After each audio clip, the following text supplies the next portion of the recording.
the Yarn Waffle podcast. We are on episode 15. My name is Liz Ward. This is my podcast where I talk about my crafting adventures and what I've been getting up to. You're joining me on Wednesday the 4th of March. It is a beautiful sunny spring day out the window. You probably see the sun streaming in. And you're also probably very distracted by my new co-host. And also my little FO in the corner. I'll show you that in a bit. But yeah, before I get onto that, I'll do what I always forget to do and manage to put it on the screen and do my social media posts. So yeah, you can find me on Ravelry. I am Lizwardamigurumi. On Instagram, I am Lizwardcrafts. I have a website which is lizwardcrochet.com, and my Etsy shop is Amigurumi Barmy.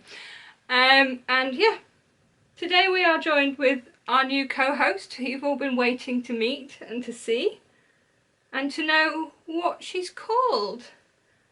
So yeah, this is Puka,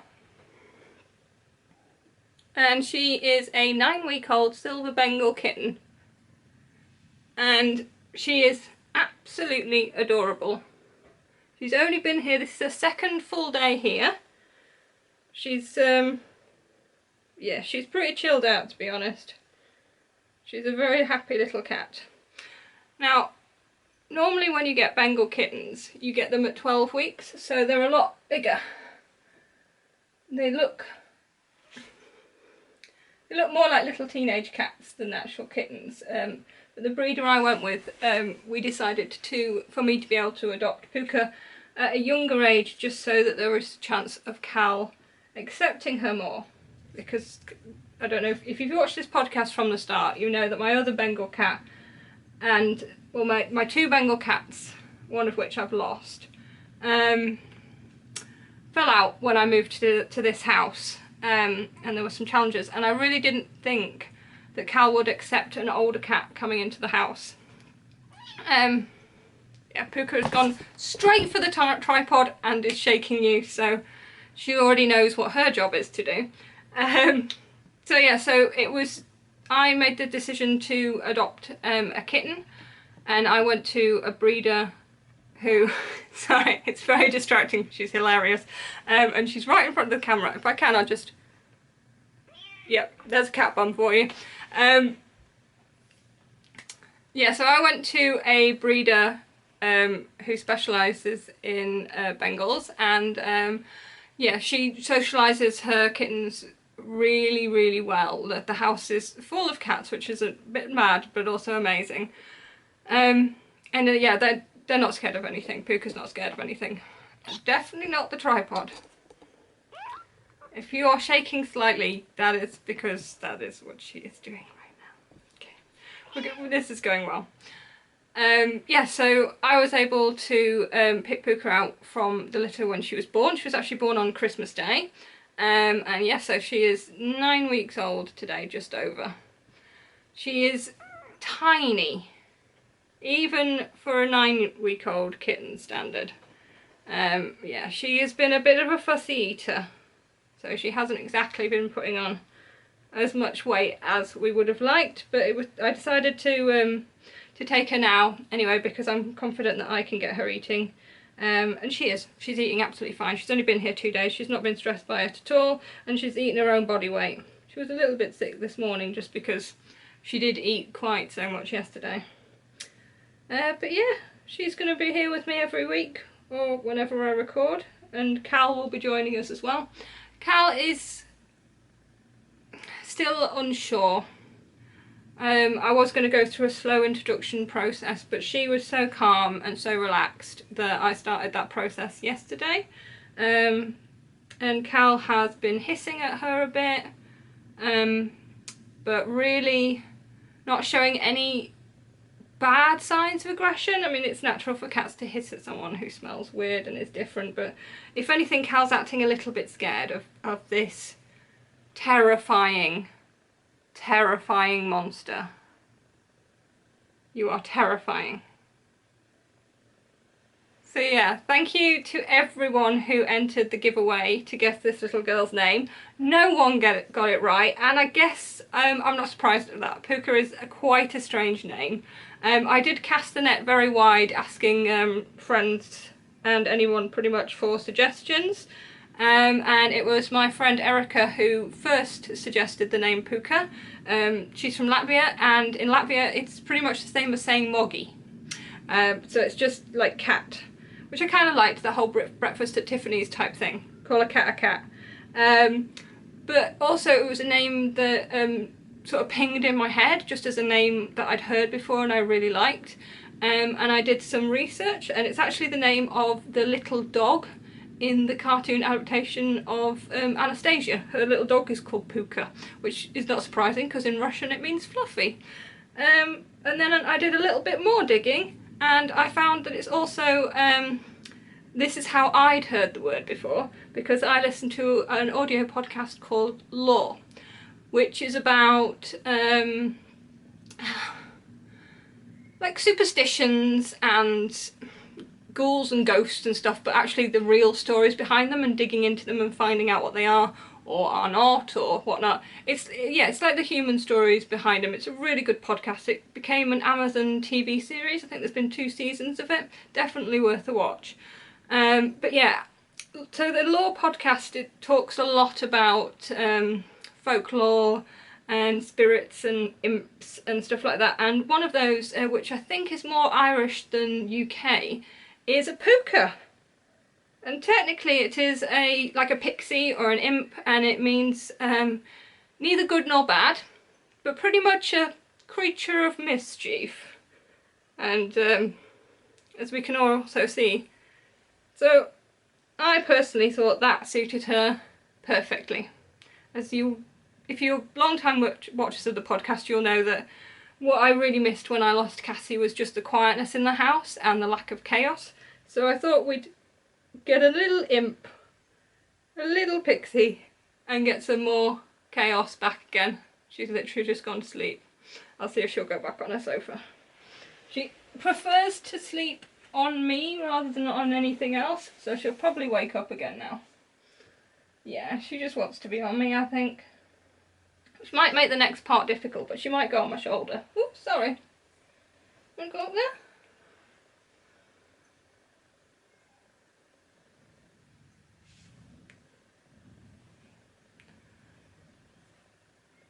She's a little bit of a parrot, and sometimes she will fall asleep on my shoulder. I don't think that's going to be the best place for her.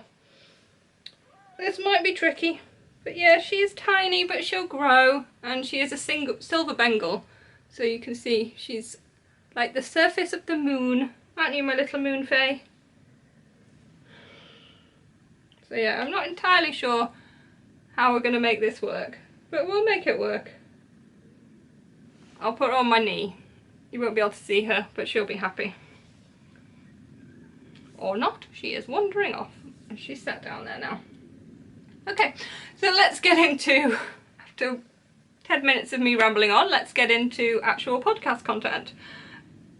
I don't have much finished objects this week. It has been 2 weeks of preparing for a kitten to arrive, and this week has pretty much just been playing with the kitten. Do you blame me? But there is one thing that I really did want to make for her arrival, and that is the kitty couch. I can't remember who it's by, I'll put it on the screen. And this first came to my attention on the Knit Girls podcast. If you don't watch it, you really should. And yeah, it's a crocheted, foam covered old granny style couch.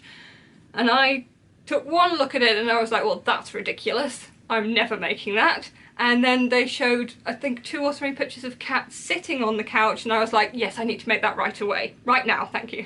So I bought the foam, and I cut it all out, and I bought the pattern. It is a paid-for pattern. It's a really good pattern.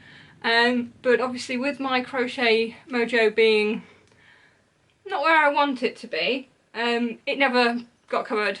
And suddenly it was a week before Puka arrived, and the couch that I wanted to make for her was still just pieces of foam, and yeah.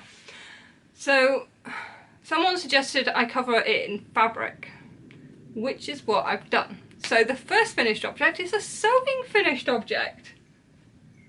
Who knew? Although technically there is a little bit of crochet that goes with it, because I did make a little tiny crochet granny square as an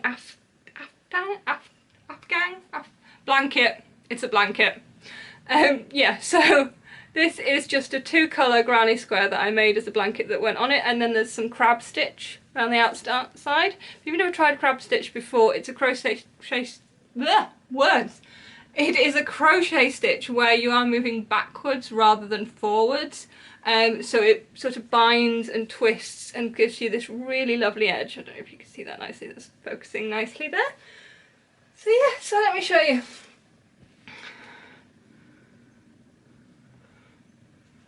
Ooh.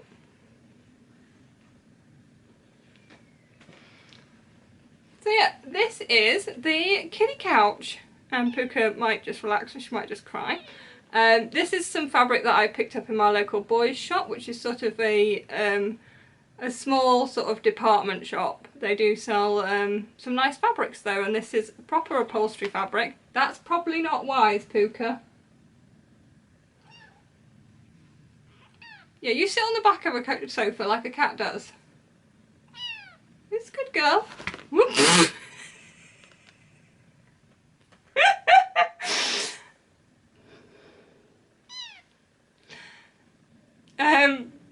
Yeah, so I covered the bits of foam. I cut out like long pieces and cobbled it together somehow. I didn't follow a pattern, I just used what basic sewing knowledge I have and whipped it together. To be honest, it only took about an hour to get all the pieces sewn on the sewing machine. Hi baby! And then the rest of it was done by hand, which pretty much took the rest of the day. I mean, you could probably see some of my shoddy handwork stitching. The trim at the bottom has not been sewn on yet, it's just pinned in because I wasn't 100% sure I wanted it to be there. Ow! And yeah, I thought it'd be a really cute way of showing you Puka. One thing you might notice as she keeps struggling to get her paws into things, well, off things, is the one thing apparently she isn't used to is any sort of fabrics. She did, the home that she was in had laminate floors, so she's definitely not used to carpets. And she's sort of like a bit of a Velcro with her tiny claws, so she keeps getting her feet stuck everywhere. It's really adorable. But yeah. So yeah, kitty couch. Not crocheted, but I love it. She's not fussed about sitting on it yet. Cal looks huge on it, it's really funny. I'll put a picture up. But yeah, I thought it'd be adorable for this little one, and I think we can agree. It kind of is. Just look at that little face. Can you? She's not looking up. Right, let's put you back over there.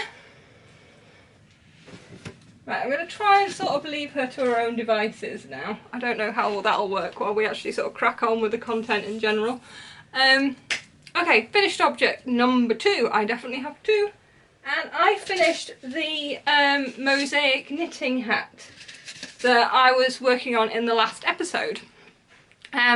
This is knit in the Sirdar Jewel Spun, which are big 200-gram balls. It's like an Aran weight, but it doesn't really give a specific gauge on there. And this is what I am making my crochet shawl collection from. Haven't got any further on those. Apologies. Yeah, so I was using the leftovers from the first 2 to try out mosaic knitting. And I have made this hat, which has a 2x2 brim, and then it has a repeating mosaic slip stitch pattern. This is colour work, but you are not holding 2 strands at the same time. You're working a row and then working it again with the next colour, and it's not slow. If you want to see the inside, it's probably slower than, I don't know, well, it's slower than working garter stitch, but it's not like slower than working stranded colour work, or a brioche can be quite slow. I think what I've tried of it, I know nothing. But yeah, I'm really pleased with how this hat turned out. I managed to keep the pattern going right the way up to the decreases on the top. I'll show you the crown. And the other thing about this hat is it has that really cool method of using slip stitches to create a natural fold. So that, yeah, that will be also in the pattern, because what I am going to do is I'm going to release this as a free pattern.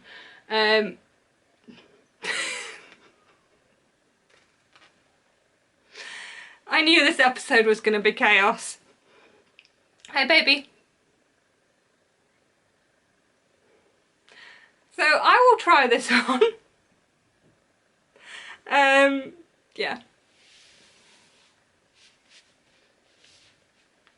Yeah, so this one doesn't have that much slouch.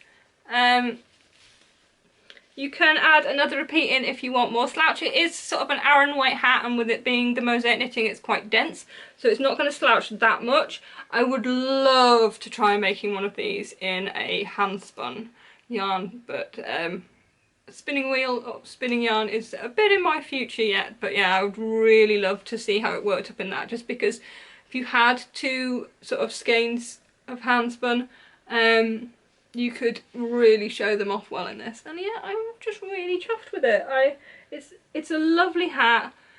It fits perfectly. The brim is great. I love the colours in it. They're just right up my street. And yeah, so if you too want to have a bash at mosaic knitting, I say this was my first attempt at it, and I'd literally just picked out stitches from a stitch dictionary. Well, that's not true. I picked out one stitch from a stitch dictionary, which is the first one that I put in, which is the 3 in the slip here. And then once I got the principle, I just reduced it, and I did a 2 and a 2 slip and a 1 and a 1 slip, and that's pretty much the pattern. But like I say, it will be a proper typed out with pictures free pattern on Ravelry, and because of this little one, who I think is just bum as far as you can see now, there we go, I thought we'd call it the Welcome Home hat. So yeah, if you want this, it will be up on Ravelry by the end of the week, but if you stay tuned to my Instagram, or the Instagram for the podcast, which is the Yarn Waffle Podcast on Instagram, all the details of when it goes live will be up there. But as I say, it's a free pattern, it's going to stay a free pattern forever, and if you want to make that,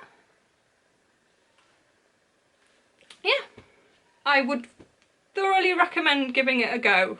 I really enjoyed it. I had a bit of problem with the actual yarn, just with it being an acrylic, which is why I really want to knit it again in, oh, some hand spun would be wonderful. But yeah, I will have a look through my stash. My fibre share partner sent me some lovely yarn that might work really well for it. It's a solid colour, but the colours are beautiful. I forgot to sign up to fibre share this time. There's another round going at the minute, and I didn't get my entry in time. I think it's mainly the distraction of Kitten arriving and everything. Cal is about to come in, so I may have to pause. Don't know how she's going to react. She tends to just growl at Puka at the moment. She hasn't really noticed she's here yet. So maybe that we have to pause, and oh, she's just gone straight back out again. She is small enough that she doesn't notice her. She can definitely smell she's here though. So yeah, back to it. Welcome home hat. Mosaic slip stitch colourwork knitting. Glorious hat. Well worth a knit, and it's free. I hope you enjoy it. So let's move on to works in progress, and I have a few. I shall see what is in. Oh dear, water.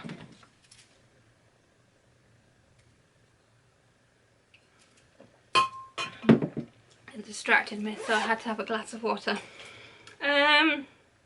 Oh yeah, so this bag is one that Mum got me for Christmas. It's actually a very similar fabric to what this couch is made of. I've got this from an Etsy shop. I can't remember who it was. If I find it while I'm editing, I'll pop it on the screen. I'll have a look back through my favourites. It might still be in there, although I didn't order it, so it won't be in my wittering on. It's alright, you're all distracted by my cat parrot. Puka the parrot. It'd be better if she was the other way around. This is just going to disturb matters altogether. No, she's attached like Velcro, she's not going anywhere. So yeah, this bag has pretty much been, there's 2 projects in here, and it has been my brain is so distracted I can't do anything apart from knit round and round, and that is what I have been doing. I have another sock tube on the way. This is the Fireside colourway. It's a self-striping by the Yarn Badger. Absolutely love this colourway. And yeah, 2.25 needles, I'm working magic loop.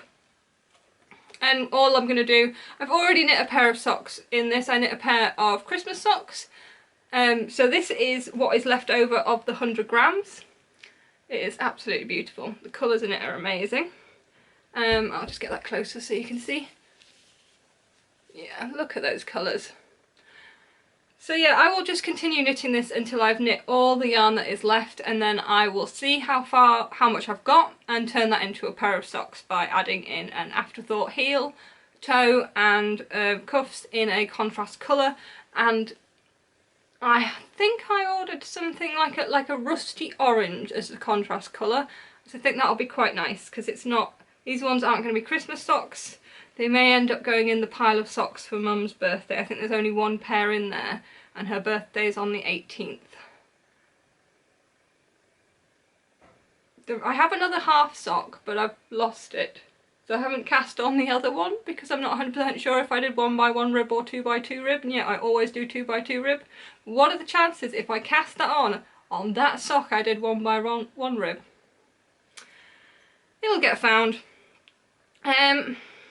The other sock I cast on is just a vanilla sock, which I cast on Sunday afternoon. And I cast it on because I wanted to try these needles. And I was having a chat with a friend, and she also watches the podcast, and she was saying she recommended these Nova Cube needles, and I had said that I actually really wanted to give them a go. So I went on to Amazon and looked up, and I couldn't find a 2.25 for doing socks anywhere, and then I did a bit of research, and it turned out that the smallest size they did was a 2.5. So I do knit all my socks on a 2.25 or smaller if I'm using fingering weight yarn, so I didn't think that was going to be a good idea. But then I remembered I had this skein of the Gingerbread House colourway, which is by Stranded Dye Works, lovely Amy, and it's a sport weight. So I got a 2.5mm to try the squared needles. I don't think you're going to be able to see that these needles are square. Can you see that? I was trying to see my face. But yeah, they have rounded tips and then they are squared, but they are not sharply squared.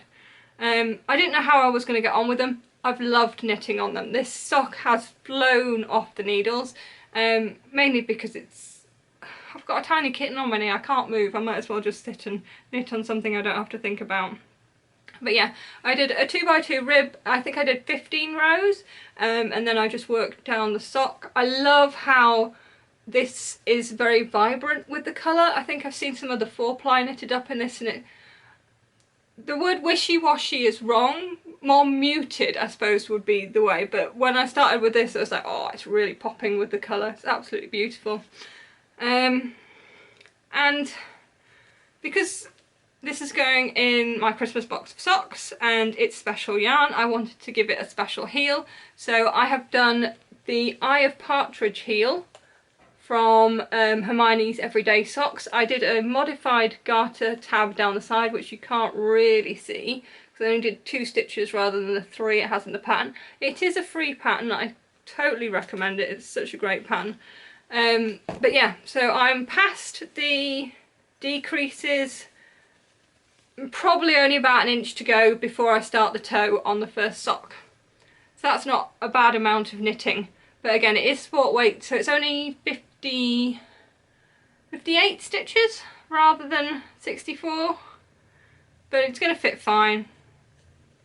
It's knitting up a bit faster, and yeah, absolutely love it. It's been a fun project, and it'll, because it's, you know, the project I've been working on while Puka's come home, it'll be, you know, special. Even at, you know, when I get those socks out at Christmas, because Christmas will be special anyway, because so the second thing I have been working on, and it is the Auster pattern, and this is a full cabled sweater, which is going to be for my friend Richard. And whoops, nosedive. And I have finished the sleeves. I have two. I knit them both flat. This is knit in the Drops Nepal, which is a pretty good dupe for the Brooklyn tweed that the pattern is knit in. I am knitting it in an Aran weight. I think worsted probably would have been a bit better, but it's working out. My stitch count is fine. I did swatch, I know. My stitch count is fine. My row count is slightly out. I'm getting a slightly longer row count than it suggests. I'm not too fussed about that. I'm not too bothered, because it's raglan, so it's just probably going to give him more room in the chest, and I think that'll be fine. So yeah, I definitely have two of these, two finished sleeves. This is exciting knitting content, isn't it? It's all rolled up and everything, and so many ends to weave in. So this was the sort of slightly tedious part of knitting this jumper. Oh dear, it's got a kitten attached. Yeah, because it's just knitting flat. It's gonna, when the jumper is made up, it's going to be reverse stocking it. I did do, so everything has got a kitten tangled in it.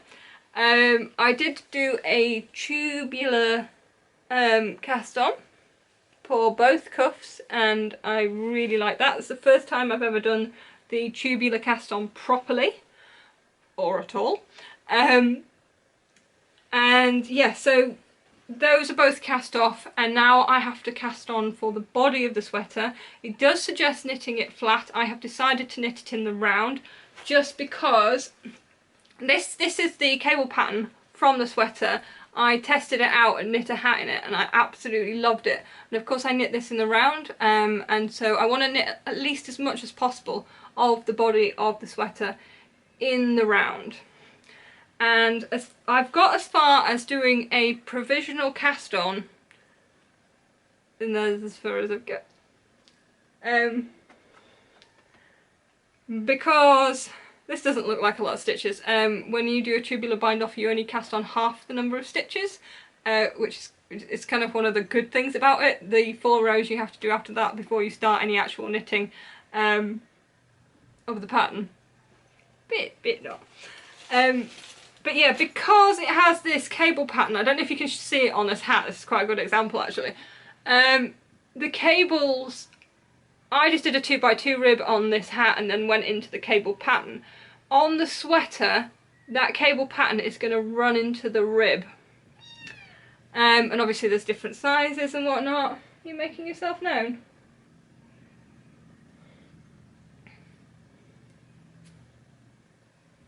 Should I just shut up and we'll just watch her forever? Just forever.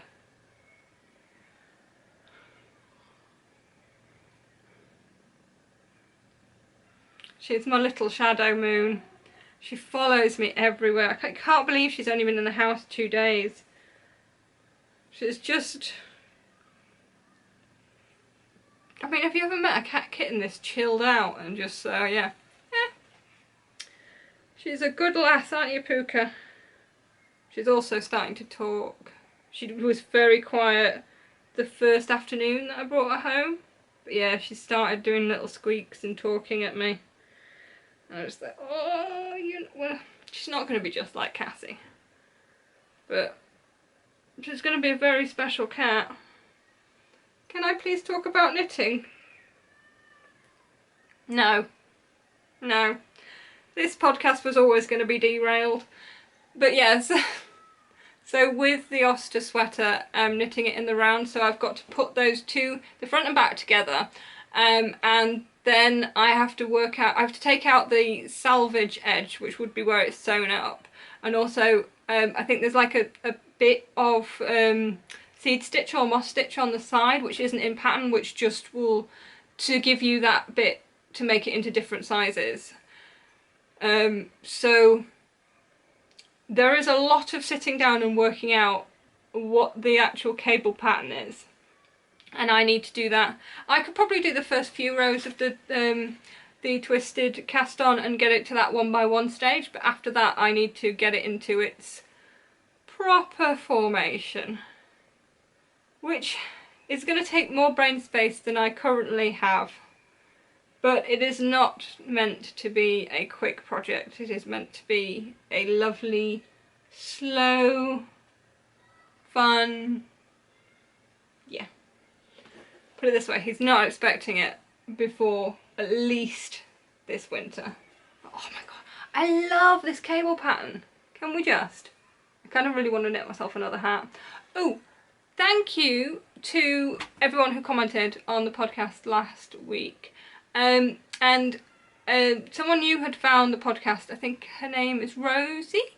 Thank you for all the comments, they were lovely. But she also suggested a hat pattern. I can't remember what episode it was, but I obviously asked for suggestions for hat patterns. And I've had a look at it. I love it. I will be casting it on. Yeah, so that's an upcoming project and means nothing to anybody else watching. You'll see, it's a really nice pattern. I can't remember the name of it. If I might have a look at your comment, or just put it in the comments again and we'll find it that way. But yeah, so that was really sweet. How do you work zips one-handed? So yeah, that's my Auster sweater. It's a pattern by Michelle Wong for Brooklyn Tweed. I might just be completely making that up. Right, let's get Puka to hold the zip while I unravel. Oh, I have been knitting other things. I know what I'm not talking about. Oh, darling. Hang on. I'm gonna make a kitten sling with my raven shawl. The raven shawl pattern is out. I can't really show it to you now. I've just made it into a kitten sling. Hey, that works. Yeah, the raven shawl pattern was released a week ago and it did really well. Thank you to everybody who bought a copy and is making it. I am going to cast myself on another one fairly shortly. I got these two colours, ooh, I think it's these two, when I met Ishrat from, is it Ishrat? Yeah, I think so. Sorry if I'm getting your name wrong. From Fruitful Fusions at the British Wool Show, I picked up these to make another raven shawl. I haven't cast it on yet, so I'm going to be casting on those two for that very, very soon. But yeah, so I'll carry on with socks, even though we took a diversion into sweaters. That's the only sweater I've got on the needles at the moment. I need sweater suggestions. I'm sort of in a conundrum as to whether to knit for spring or just for fun. And I did cake up this massive ball of lovely mustard linen, and I've also got a pattern by Skein Deer, one of her summer tops that I think I might knit. But yeah, I'm in a don't know what sweater to cast on next. Don't know. But anyway, I'll shut up about that. So these are the London Bridge socks by Knitting Expat Designs, and I have finally got beyond the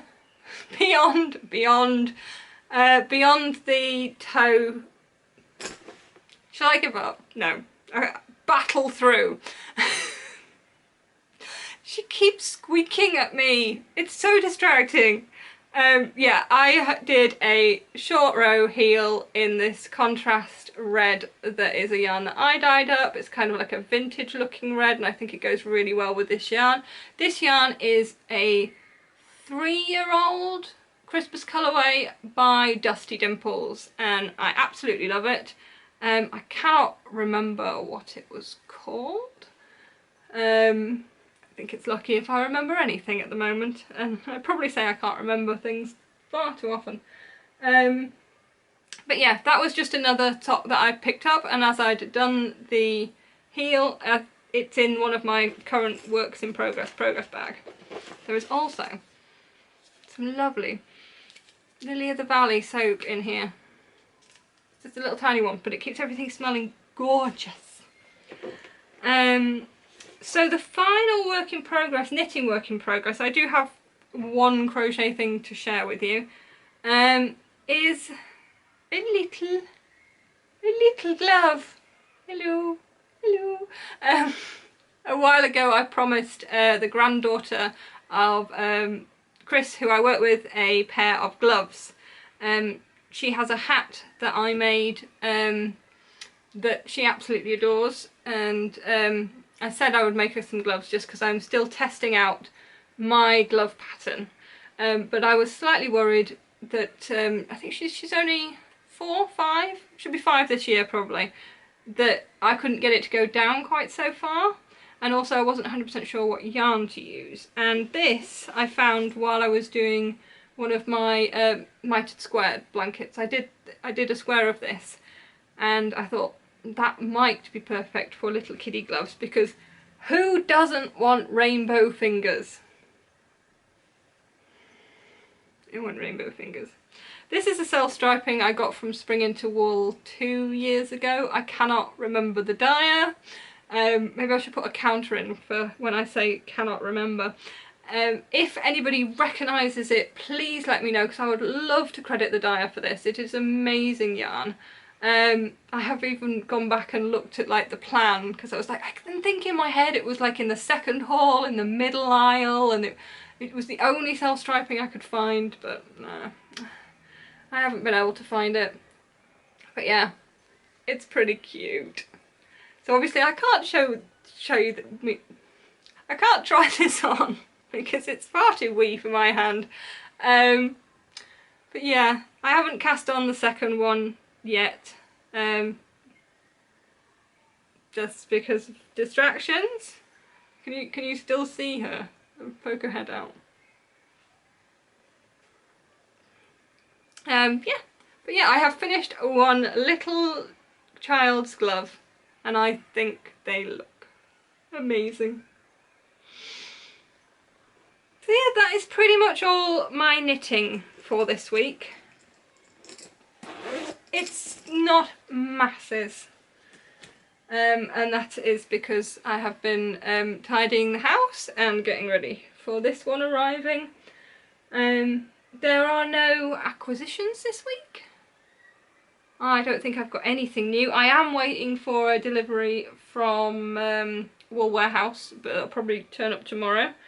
And there's not a lot of interesting things in that, just some commercial sock yarn, because I want to continue on that experiment. So I think the only thing I've got left to show you is my granny square blanket, and then I thought we'd have a chat at maybe making another crochet blanket. I want your advice. So this is what I have pretty much been picking up when, well, just all the time really.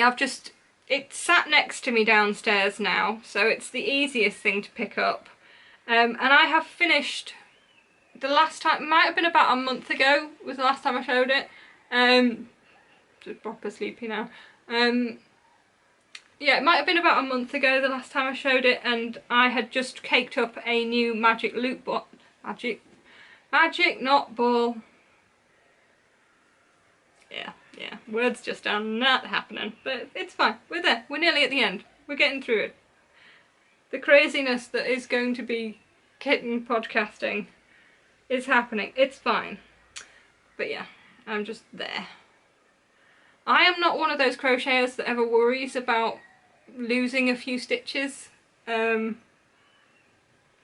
It's not going to make me very sad. So let me get this the right way around.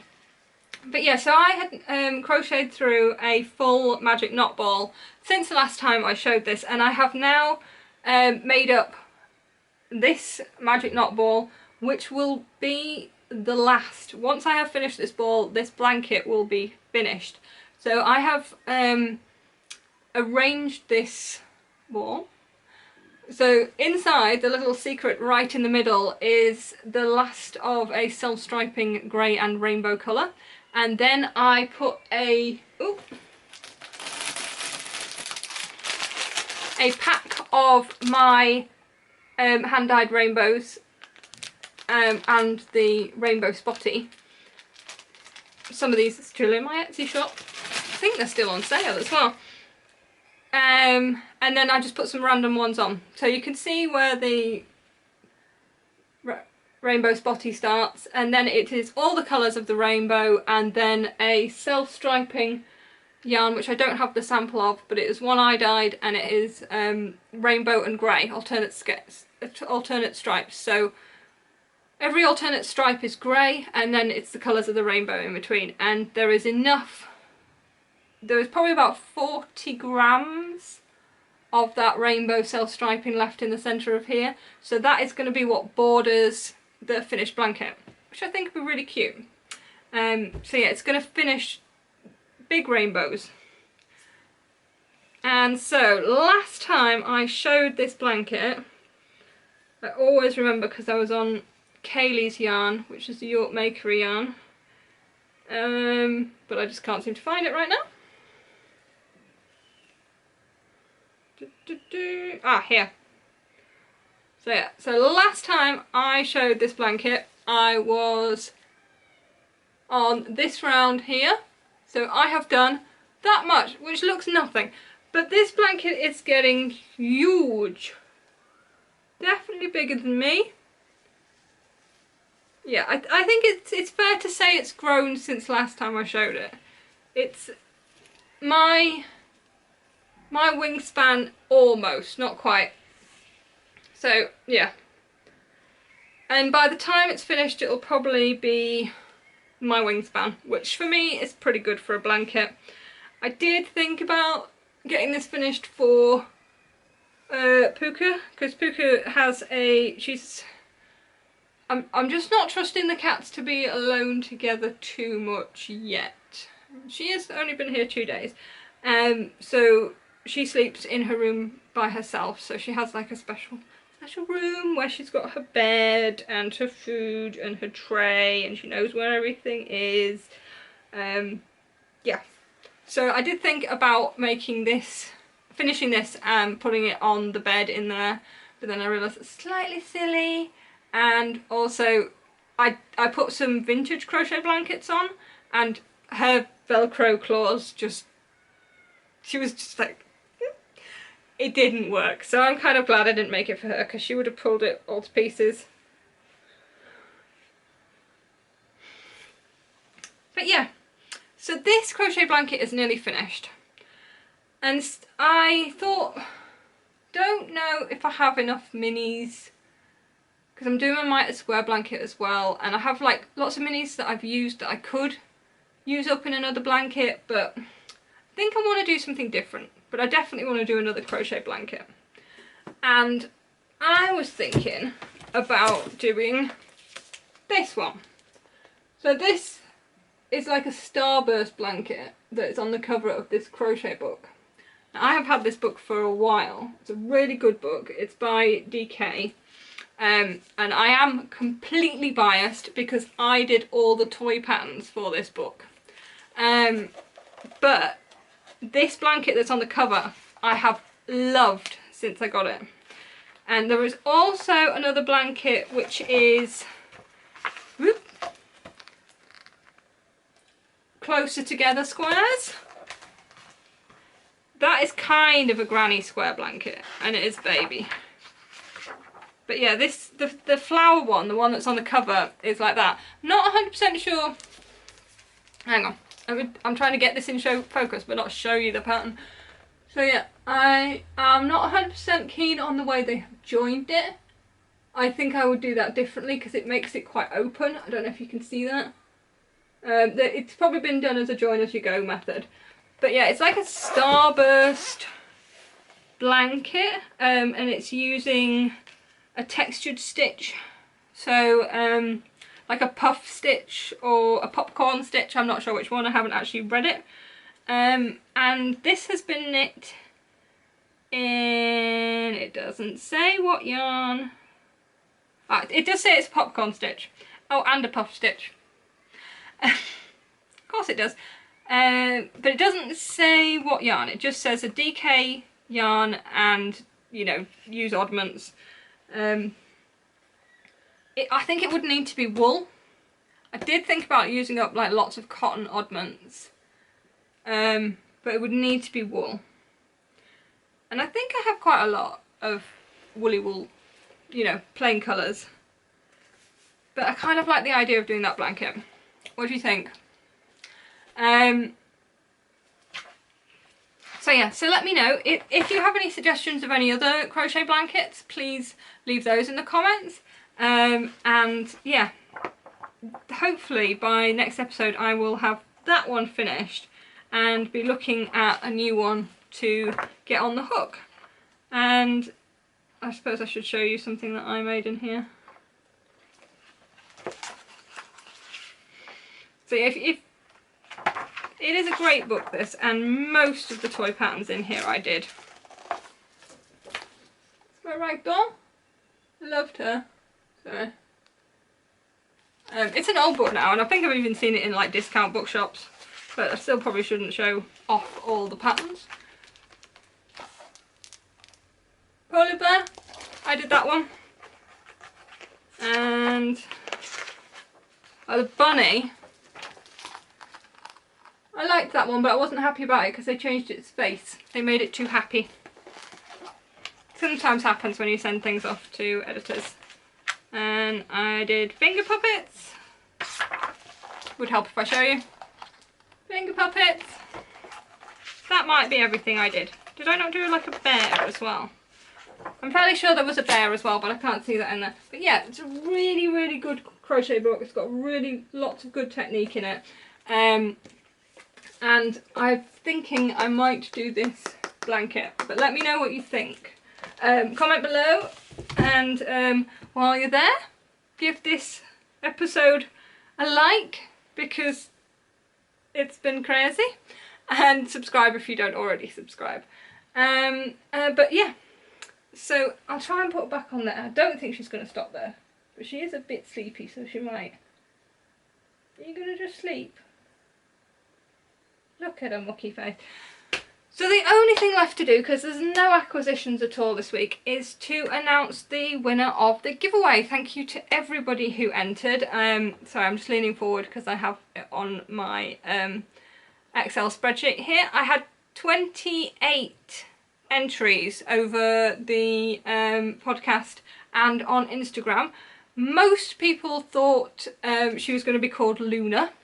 A name I absolutely love, but I wanted something a little bit different, and Luna is a name I love, but I think it is saturated in Harry Potter lore too much now for me to be able to call one of my pets Luna without everyone saying, oh, is that because of Harry Potter?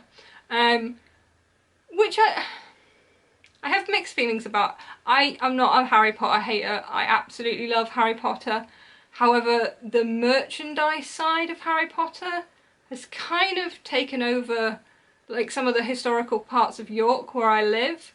Every shop in York seems to have something to do with Harry Potter, and there is only the smallest tenuous link that links York Shambles with the series of Harry Potter. I think it's just because it looks like an old street. That's literally the most tenuous of links, and yet the Shambles, which is our old cobbled street, it has, I think, 4 Harry Potter shops on it now.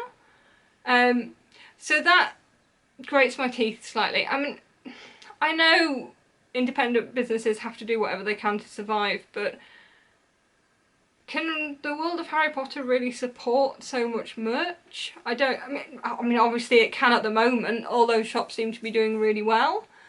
But yeah, I like the books, I like the films less, I dislike the merchandise.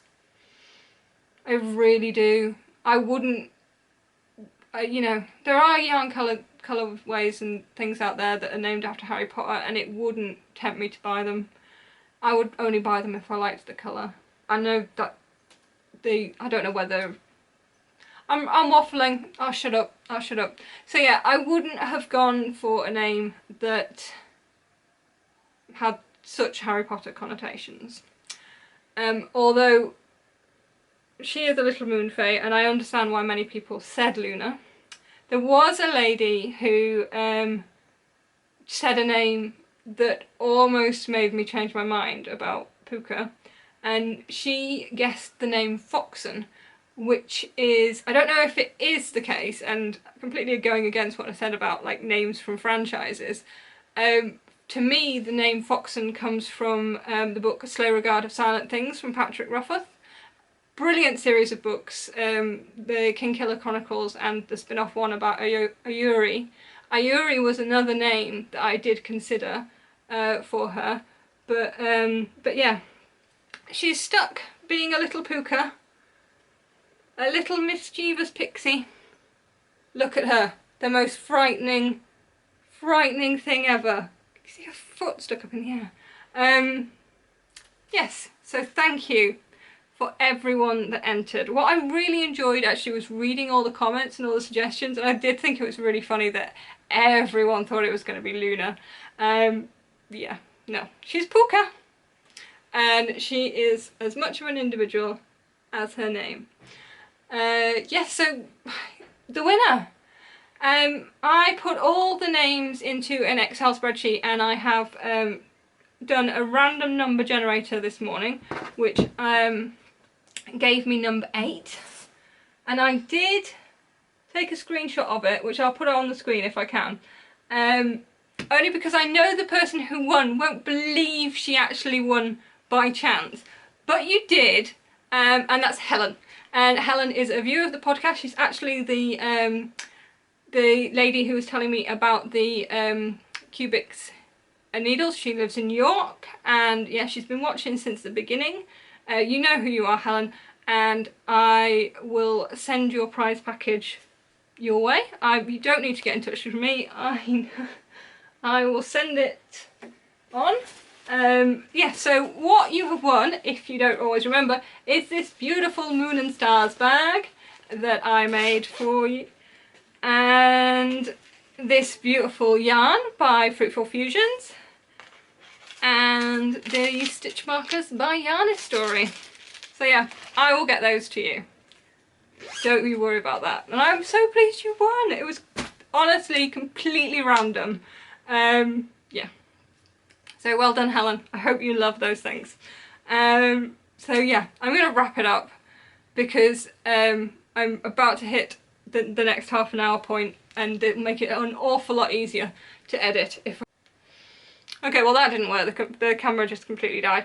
But yeah, we'll wrap things up. So I hope you've enjoyed the episode. I know it's been a bit of a crazy, silly one, but with this, it was always going to be a little bit tricky to film today, but I really wanted to because I have tried filming some sort of vlog style things with her, but she doesn't play by the rules, and she's, yeah, I don't know. If I get anything cobbled together, there may be some little vlogs coming up on this channel over the next few weeks. And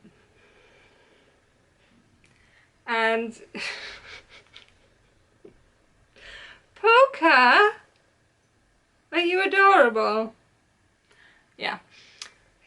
Yes. So I will leave it there. Thank you so much for watching. I'll be back in 2 weeks. And yeah, we'll see what happens. So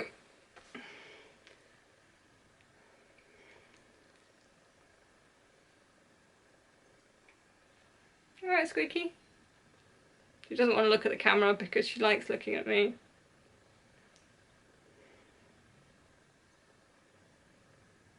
I'm just waving a kitten.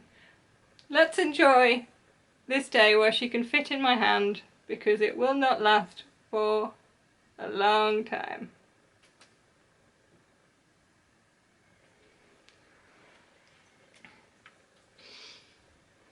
Yeah, so I hope you've enjoyed the podcast. I would like to say it will be more normal next time, but who knows. Till then, bye bye.